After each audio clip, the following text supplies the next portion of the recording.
John Tesler here for GeekyKOOL.com with comic book artist Scott Hanna. I'm currently working on Amazing Spider-Man. I've been on it since we started with issue number 1 for the 60th anniversary last year.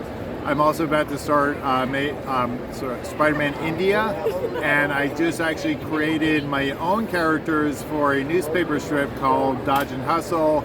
The publisher is akidanycomic.com, and that's actually an old-fashioned newspaper strip with action, adventure, all that kind of stuff. What's your favorite character to draw?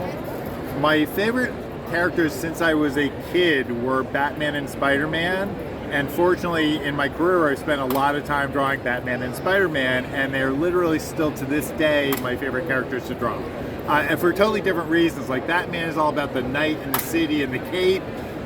Spider-Man is all about New York City and the agility and both of them, by the way, have the best bad guys, so that's fun to draw as well. Conventions are getting back up now that we've come out of COVID. What is your favorite part of coming to a convention?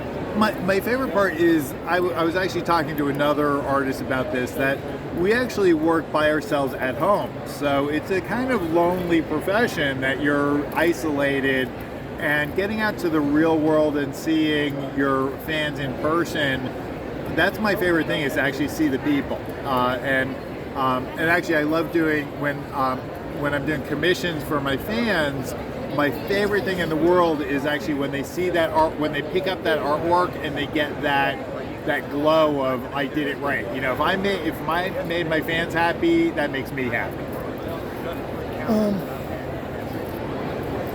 For someone starting out as an artist, whether it's comic books or whatever, what's the biggest piece of advice you can give them?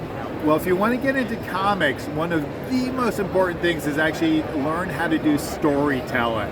Because a lot of people do pin-ups where they say, oh, I'll do a cool pose of a superhero, and there will be no background, no environment, and they'll think they can get a job that way. It's like, no, you actually need to tell a story.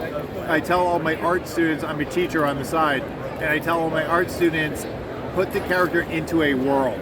Because the story is about the whole environment, not just about a floating character in outer space. So creating a world, telling a story is super, super important in all comics. Do you like working more as freelance, or do you enjoy working more for Marvel or DC? Well, actually, I work for Marvel and DC as a freelancer. So I've had exclusive contracts with both companies at different times, but I prefer the freedom of working for anybody. So most of my career I spent working for Marvel and DC at the same time, which you can only do if you're a freelance.